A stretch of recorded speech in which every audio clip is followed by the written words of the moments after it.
So the subject of dying can be a scary topic to talk about, but a symposium is teaching us the different ways you can prepare for it. And Justin Magnuson and Deborah Tuggle are the founders of Before I Die Symposium, and they're joining me now to talk about this day and why do we need to prepare for this? So preparing for the end of life, like we recognize that it can be challenging. In fact, statistics show that 70% of the population avoids this topic, so there's only 30% of us walking around that have had these conversations and thinking about this.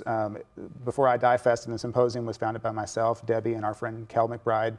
We all three come to this with different experiences and backgrounds that really wanted to bring forward the importance of having end-of-life discussions and preparations. Okay, and your backgrounds real quick, let us know. I'm a critical care nurse, retired advanced practice nurse for ICU. Okay.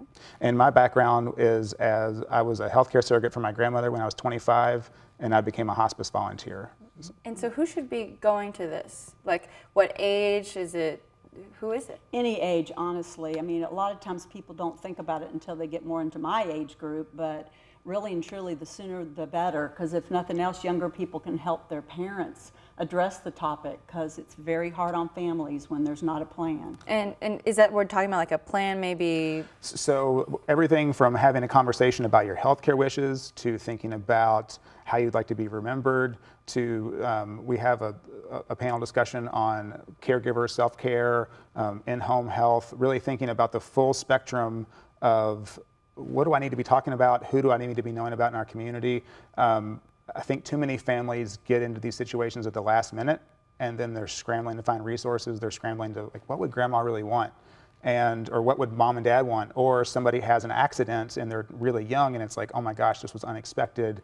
So how can families and communities come together and have conversations that really matter and set a plan in motion? Having been there with my parents, and I think a lot of people could relate to that, it can tear families apart, you know, siblings arguing over when they don't know what the parent wants, and because it was never made clear. Yes, and people are not always on the same page, and it can be very hurtful. So it's important, I think, to really get that squared away. Plus, if you want your death to be a certain way, you don't want certain things done to you. You should let people know. You need to let people know, because the healthcare system will take over. And how do you want to be remembered? Mm-hmm. What kind of legacy do you want to set for yourself? And I realize that we kind of avoid mortality and we avoid death, but seeing it as part of the lifespan and really thinking about how you want to be remembered can actually be quite uplifting. And the feedback we get is, my gosh, this was so meaningful. Thank you for allowing us to think about this and give us the opportunity. And positive. Mm-hmm. People tell us it's a positive experience, and they don't expect that. I see. Well, real quick, let us know why you all founded this and just who you're wanting to thank for this process. So, we founded it out of our own experience and wanting the community to have this conversation. It wouldn't be possible without Hospice Health, without the Paula Shanehoff Family Foundation, the Institute for Healthy Aging, Leo Weekly, and Kindred Healthcare. So we really bring this together. We're putting it on November 4th. You can learn more at our website, beforeidilou.com.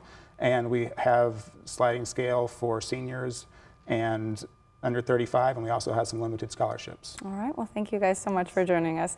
Very important topic, and again, like Justin said, it is November 4th from 9 to 4:30 at the U of L Shelby campus at Founders Hall. That's 450 North Whittington Parkway in Louisville. We'll be right back.